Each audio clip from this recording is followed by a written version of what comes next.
નમસ્કાર મિત્રો, સંજીવ વાચે યુટ્યુબ ચેનલમાં આપનું હાર્દિક સ્વાગત છે।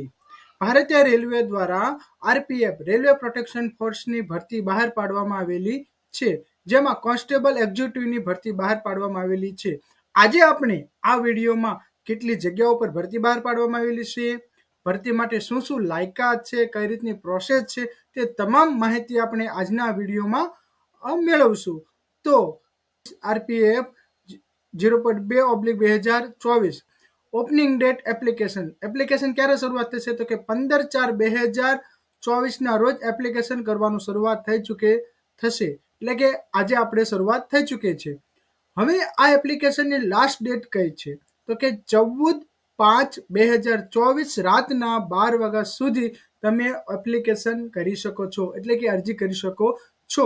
તેમજ તેમાં કઈ ભૂલ હોય અને એપ્લિકેશન ભૂલ હોય તેમજ તે સુધારવા માટે અને ફી ભરવા માટે 15/5/2024 થી 24/5/2024 સુધી તમે ભૂલ અને ફી ભરી શકો છો। મિત્રો, આ પોસ્ટ છે કોન્સ્ટેબલ એક્ઝિક્યુટિવની, જેનો પગાર 7th CPS પ્રમાણે લેવલ 3 નો રહેશે। તેનો પગાર 21,700 છે। મેડિકલ સ્ટાન્ડર્ડ B1 અને ઉંમર 18 થી 28 વર્ષ સુધીની રહેશે અને ટોટલ વેકેન્સી 4,208 જેટલી વેકેન્સી છે। હવે મિત્રો બરાબર, હવે આની માટે ઓનલાઈન એપ્લિકેશન કરવાની રહેશે તમારે, બરાબર। તેમજ આનું એલિજિબિલિટી કઈ રીતની છે તો કે આ ઓનલાઈન એપ્લિકેશન કરવાની છે તમારે તો કે કોન્સ્ટેબલ એક્ઝિક્યુટિવમાં 18 થી 25 વર્ષ સુધી, એટલે કે 1/7/2024 સુધીમાં 18 થી 25 વર્ષ થઈ ગયેલા હોવા જોઈએ। એજ એપ્લિકેશેબલ ટુ ધી CM, એટલે કે 18 થી 28 વર્ષ સુધી પણ માન્ય ગણવામાં આવશે। શા માટે 18 થી 28 તો કે કોરોના-19ના કારણે 3 વર્ષની છૂટછાટ આપવામાં આવેલી છે। હવે એજ રિલેક્શન તમે અહીં જોઈ શકો છો, અહીં તમે એનો સ્ક્રીનશોટ લઈ શકો છો। અલગ અલગ કેટેગરી વાઇઝ તેનો મેક્સિમમ જે અપર એજ લિમિટ છે એ અહીં તમે જોઈ શકો છો અને તેનો સ્ક્રીનશોટ લઈ શકો છો।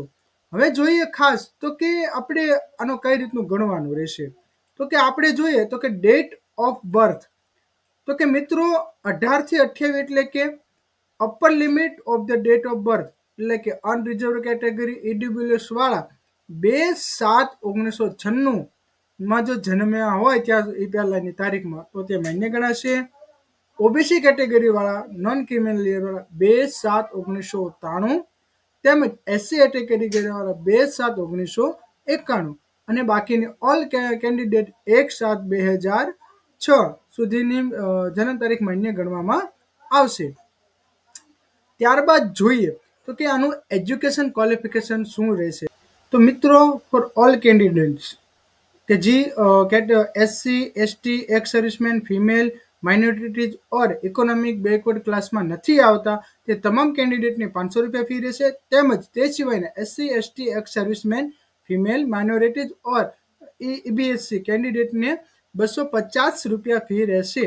હવે મિત્રો, only candidate who attend CBT will get a refund for the examination fee as mentioned above, એટલે કે જો તમે એક્ઝામ આપશો CBT જે પહેલી લેવામાં આવશે પરીક્ષા, તો તમને તમારી ફી રિફંડેબલ છે। મોડ ઓફ ફી પેમેન્ટ આપણને ખબર છે કે તે ઓનલાઈન ફી પેમેન્ટ માટે only through banking, debit cards, UPI will be accepted to all acceptable service charge shall be borne by the candidates। હવે મિત્રો આગળ જોઈએ તો કે માઇનોરિટી તમે અહીં જોઈ શકો છો, EBC માટે શું છે એ પણ તમે અહીં જોઈ શકો છો। ત્યારબાદ રિફંડ ઓફ એક્ઝામિનેશન ફી વિશે આપણે વાત કરી કે જે લોકો એક્ઝામ આપશે તેમને જ તેમની ફી પાછી મળવા પાત્ર રહેશે, તે સિવાય કોઈ કેન્ડિડેટને પાછી એક્ઝામ ફી મળશે નહીં। આની સિલેક્શન પ્રોસેસ કઈ રીતની છે, candidate shall apply only through online mode website પર, એટલે કે આપણે અરજી છે ઓનલાઈન કરવાની છે। ત્યારબાદ ધ રિક્વેસ્ટેડ પેટ અને physical measurement test PMT computer base test લેયા પછી પેટ અને PMT લેવામાં આવશે। ત્યારબાદ ડોક્યુમેન્ટ વેરિફિકેશન કરવામાં આવશે। હવે તમામ આ બે પરીક્ષા ફરજિયાત પાસ કરવી જરૂરી છે, સીબીટી અને પેટ અને પીએમટી. હવે એમાં જોઈ લઈએ તો કે કોમ્પ્યુટર બેઝ ટેસ્ટ જે છે સીબીટી એ તેનું સ્ટાન્ડર્ડ એક્ઝામિનેશન ક્યાંનું રહેશે કે વિલ બી 10 મેટ્રિક લેવલ, એટલે કે 10મા ધોરણનું સ્ટાન્ડર્ડ લેવામાં રહેશે. હવે મિત્રો જેનું પેટર્ન અને સિલેબસ કઈ રીતનું છે તો કે 90 મિનિટનું પેપર હશે અને ટોટલ 120 પ્રશ્ન હશે. દરેક પ્રશ્નના 1 માર્ક, સાચા પ્રશ્નનો 1 માર્ક અને દરેક ખોટા નેગેટિવ પ્રશ્નનો 1/3 માર્ક કાપવામાં આવશે. બરાબર. અને minimum pass percentage for eligibility unreserved category EWS OBC NCL 35% અને એસસી એસટી કેટેગરીને 30% રાખવામાં આવેલો છે. હવે the marks score in CBT shall be counted for totalizing candidate for the stage the requirement process. એટલે કે સીબીટીના એક્ઝામ છે એના તમારી સિલેક્શન પ્રોસેસમાં માર્ક ગણવામાં આવશે. હવે આ સીબીટી જે લેવામાં આવશે એનું સિલેબસ કઈ રીતનું રહેશે, જેમાં 35 માર્કનું અર્થમેટિકનું ગણિત રહેશે, જેમાં તમે અહીં જોઈ શકો છો એ પ્રમાણે question of number system, whole number, decimal, fraction, relationship between numbers, fundamental of arithmetical operation, percentage, ratio, proportion, average, interest, profit, loss, discount, use of table, graphs, measure, time, distance વગેરે. ત્યારબાદ જનરલ ઇન્ટેલિજન્સ એન્ડ રિઝનિંગના 35 mark રહેશે, જે તમે અહીં video pause કરીને તેનો syllabus જોઈ શકો છો. ત્યારબાદ 50 માર્કનું જનરલ અવેરનેસનું પેપર રહેશે કે જેમાં તમે ઇકોનોમિક, હિસ્ટ્રી, ગુજરાતી, કરન્ટ્સ, ભારતીય બંધારણ વગેરે પ્રશ્નો પૂછવામાં આવશે. તો મિત્રો આનો સિલેબસ માટે તમે વિડીયો પોઝ કરીને સ્ક્રીનશોટ લઈ શકો છો. હવે ત્યારબાદ તમે સીબીટી એક્ઝામ પાસ કરો છો તો ત્યારબાદ ફિઝિકલ એફિશિયન્સી ટેસ્ટ પેટ અને ફિઝિકલ મેજરમેન્ટ પીએમટી 2 લેવામાં આવશે. પણ સીબીટી પાસ કર્યા બાદ તમારી આ 2 પરીક્ષા લેવામાં આવશે. બરાબર. એટલે કે તમારે માનો કે આપણે 4000ની ભરતી છે તો એ પ્રમાણે 2 થી 3 ગણા ઉમેદવાર પાસ કરશે. બરાબર. હવે ખાસ જોઈ લઈએ તો કે કોન્સ્ટેબલ મેલ માટે 1600 મીટર રનિંગ છે અને તે કેટલા સમયમાં પૂરું કરવાનું છે, 5 મિનિટ અને 45 સેકન્ડમાં પૂરું કરવાનું છે. અને લોંગ જમ્પ 14 ફૂટ અને હાઈ જમ્પ 4 ફૂટનો રહેશે. જ્યારે કોન્સ્ટેબલ ફિમેલ માટે 800 મીટરનું રનિંગ છે તે 3 મિનિટ અને 40 સેકન્ડમાં પૂરું કરવાનું છે. તેનો લોંગ જમ્પ 9 ફૂટ અને હાઈ જમ્પ 3 ફૂટનો રહેશે. આ થયું ગ્રાઉન્ડ પેટ આપણી. હવે પીએમટી જોઈએ તો કે અનરિઝર્વ કેટેગરી ઈડબ્લ્યુએસ ઓબીસી માટે મેલ કેટેગરી માટે 165 હાઇટ, ફિમેલ કેટેગરી માટે 157 હાઇટ અને જે આપણી છાતી છે બરાબર જે ઓનલી ફોર મેલ માટે તે ફૂલાયા વગરની 80 અને ફૂલાવ્યા બાદ 85ની થવી જોઈએ. અને એસસી એસટી કેટેગરી માટે 160 હાઇટ, મેલ માટે 160, ત્યારબાદ ફિમેલ માટે 152 અને જે છાતી છે કેવલ મેલ માટે 76.2 અને 81.2 રહેશે. ફૂલાવ્યા પહેલાની 76.2 અને ફૂલાવ્યા પછી 81.2. ત્યારબાદ અલગ ફોર ગ્રેવિલ, ગોરખા, મરાઠા, ડોંગરાજ, કોમસાણી અને another category specified by government તેમની મેલ કેટેગરીની હાઇટ 163, ફિમેલ કેટેગરીની હાઇટ 155, છાતી 80 અને ફૂલાવ્યા પછી 85ની રહેશે. તો મિત્રો આ થયું આપણું જે ફિઝિકલ ટેસ્ટ છે પેટ અને પીએમટી માટેનું વર્ણન. તેમજ તમે અહીં આપણે સીબીટી એક્ઝામ માટેનું પણ જોઈ લીધું. આ ભરતી માટેની સીબીટી અને પેટ અને પીએમટી એક્ઝામ 2 પતી જાય સ્ટેજ. ત્યારબાદ ત્રીજું સ્ટેજ છે ડોક્યુમેન્ટ વેરિફિકેશન. એટલે કે ડોક્યુમેન્ટ વેરિફિકેશન માટે શું જરૂર પડશે. આ બંને પાસ કર્યા બાદ ડોક્યુમેન્ટ વેરિફિકેશન માટે બોલાવવામાં આવશે. પણ તમને ડોક્યુમેન્ટ વેરિફિકેશન માટે બોલાવે એટલે તમે પાસ જ છો એવું નહીં આપણે સમજવાનું, કારણ કે ડોક્યુમેન્ટમાં કંઈ ભૂલ હોય તો પણ તમારે રિજેક્ટ તમારી એપ્લિકેશન થઈ શકે છે. બરાબર. તો અહીં તમને સ્ક્રીનશોટ લઈ શકો છો કે શું ડોક્યુમેન્ટ માંગ્યા છે તે તમામ તમારે જોઈ લેવાનું રહેશે. બરાબર. ત્યારબાદ કયા સર્ટિફિકેટ જરૂર પડશે એના વિશે આપણે વાત કરી લઈએ.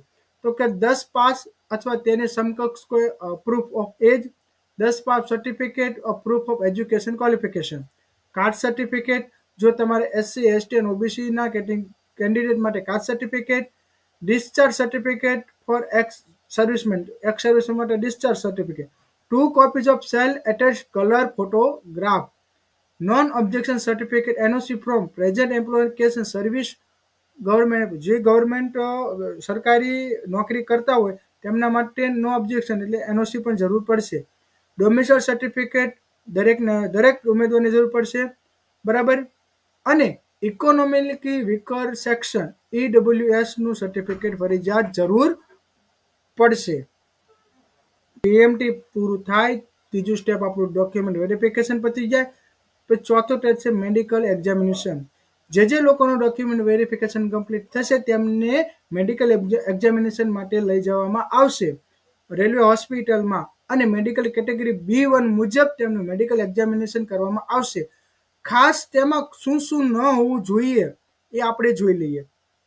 Those wearing glasses or having flat foot, સપાટ તળિયા, વાંકી કોણી, squint eyes, colour blindness, colour vision અને another bodily infirmities are not eligible, એટલે કે અનધર બોડીને આપણે જો ઓપરેશન કરવું પણ તે પણ ગણાવવામાં આવશે નહીં. એટલે કે મેડિકલ એક્ઝામિનેશનમાં તમે લઈ ગયા એટલે તમે ગેરંટી નહીં કે તમને સિલેક્શન કરી જ નાખશે, પણ મેડિકલ સિલેક્શન એના ક્રાઇટેરિયા મુજબ થશે તો જ તમને સિલેક્શન કરવામાં આવશે. ત્યારબાદ છે હવે એક મિત્રો, અગાઉ તમે જો મારા વિડીયો જોયા હોય તો તમને રેલવેના ભરતીના વિડીયોમાં કહેવામાં આવતું હતું ક્રિએટ અન એકાઉન્ટ CEN પર, એટલે કે રેલવેની ભરતી માટે તમારે પહેલા એક એકાઉન્ટ ક્રિએટ કરવાનું રહેશે. આ એકાઉન્ટ તમે જો અગાઉ ક્રિએટ કર્યું હશે તો તમારે ફરીવાર ક્રિએટ કરવાની જરૂર નહીં પડે. તમારો વેલિડ મોબાઈલ નંબર અને વેલિડ ઈમેલ ID નાખશો એટલે તમારો ઓટોમેટિક OTP આવી જશે અને તમે ફોર્મ ભરી શકશો. ઓનલાઈન મેન્ડેટરી સ્કેન ડોક્યુમેન્ટ, હવે ખાસ ઓનલાઈન કયા ડોક્યુમેન્ટ સ્કેન કરવા જોઈશે અને કેટલી સાઇઝના એ જોઈ લઈએ. હવે ખાસ JPG ઇમેજ આપણે સાઇઝ 30 to 70 KB નો સાઇઝનો આપણે ફોટોગ્રાફ કરવો પડશે. ત્યારબાદ સ્કેન JPG કેન્ડિડેટ સિગ્નેચર, બરાબર. રનિંગ હેન્ડ રાઇટિંગ વાળી આપણે કરશું. SC ST સર્ટિફિકેટ, બરાબર. તેમજ આપણે 10મા કેન્ડિડેટના સર્ટિફિકેટની બધું આપણે કરવાનું રહેશે. ત્યારબાદ આગળ જોઈએ તો કે હવે જે આપણને અહીં આપવામાં આવેલી છે, તમે જે જિલ્લામાં તમારું લાગતું હોય એ જિલ્લાની વેબસાઇટ ઉપર જઈને તમે તમારું ઓનલાઈન એપ્લિકેશન કરી શકો છો. Guidelines for submission for online application. હવે ઓનલાઈન એપ્લિકેશન કર્યા બાદ જો તમારે ખાસ જોવાનું છે કે મીડિયમ ઓફ એક્ઝામિનેશન, તમારે કઈ ભાષામાં તમારી પરીક્ષા રાખવી છે. CBT હવે ઇંગ્લિશ, હિન્દી અને 3 અનધર ઇન્ડિયન લેંગ્વેજમાં, જેમ કે આસામ, બેંગાલી, ગુજરાતી, કન્નડ, કોંકણી, મલાયામ, મણિપુરી, મરાઠી, ઓડિયા, પંજાબી, તમિલ, તેલુગુ અને ઉર્દુ. ખાસ આપણે ગુજરાતનો ઉમેદવાર છે તો આપણે ગુજરાતી સિલેક્ટ કરશું. જ્યારે ઓનલાઈન એપ્લિકેશન કરો ખાસ તે વખતે આપણે ભાષા સિલેક્ટ કરવામાં ધ્યાન રાખશું. તેમજ આપણે ઇનવેલિડ એપ્લિકેશન કરો તો તમે તમારો ફોટો વ્યવસ્થિત અપલોડ નથી કર્યો, તમારા ડોક્યુમેન્ટ વ્યવસ્થિત સ્કેન નથી કર્યા, તમે ડિટેલ વ્યવસ્થિત નથી ભરી તો તમારી એપ્લિકેશન રિજેક્ટ થઈ શકે છે, બરાબર. અને ખાસ તમારા કોલ લેટર માટે સમયે તમારે જે રેલવેની ભરતીની વેબસાઇટ છે તેના પર જોઈ લેવાનું રહેશે. ખાસ SC અને ST કેન્ડિડેટ જે છે એમને માટે ફ્રી ટ્રાવેલ ફેસિલિટી આપવામાં આવે છે, એટલે કે તમારું સર્ટિફિકેટ ખાસ હારે રાખવાનું રહેશે જેથી તમને રેલવેમાં ટ્રાવેલ કરવા માટે ફ્રી ટિકિટ આપવામાં આવશે. બાકી અનધર કેટેગરીને કોઈને આપવામાં આવશે નહીં. 3 B1 suitable person with disability, દિવ્યાંગતાવાળા લોકો માટે આ ભરતી નથી. અને મિનિમમ એજ્યુકેશન ક્વોલિફિકેશન કેટલું છે? 10 pass for equivalent from recognised board, એટલે કે 10 પાસ અથવા તેને ઇક્વિવેલન્ટ હોય તે પ્રમાણેનું આપણે જે હોય તે આની માટે અપ્લાય કરી શકે છે. તેમજ મિત્રો અહીં તમને કેટેગરી વાઇઝ પણ જગ્યા આપવામાં આવેલી છે. તો મિત્રો મેલ કેટેગરી માટે અનરિઝર્વ માટે 1450, SC માટે 536, ST માટે 268, OBC માટે 966, EWS માટે 357, ટોટલ 3577 જેટલી જગ્યા મેલ માટે છે. તેમજ ફિમેલ માટે 631 છે અને એક્સ સર્વિસ માટે 420 જેવી જગ્યા રિઝર્વ રાખવામાં આવેલી છે. તો મિત્રો આ વિડીયોમાં તમને લગભગ પૂરી માહિતી આપી દેવામાં આવેલી છે. જો તમને કંઈ ના ખબર પડે તો તમે આની વેબસાઇટ ઉપર જઈને આની માહિતી મેળવી શકો છો અને વહેલીથી પહેલા ધોરણે તમે આની અરજી કરી દીજો, જેથી કરીને છેલ્લે લાસ્ટ ઘડીએ તમારી સર્વરમાં કંઈ પ્રોબ્લેમ હોય તો અરજી કરવાનું રહી ન જાય. જો મિત્રો તમને આ વિડીયો ગમ્યો હોય તો તેને લાઈક કરજો, શેર કરજો, તેમજ આવી અવનવી ભરતી યોજનાની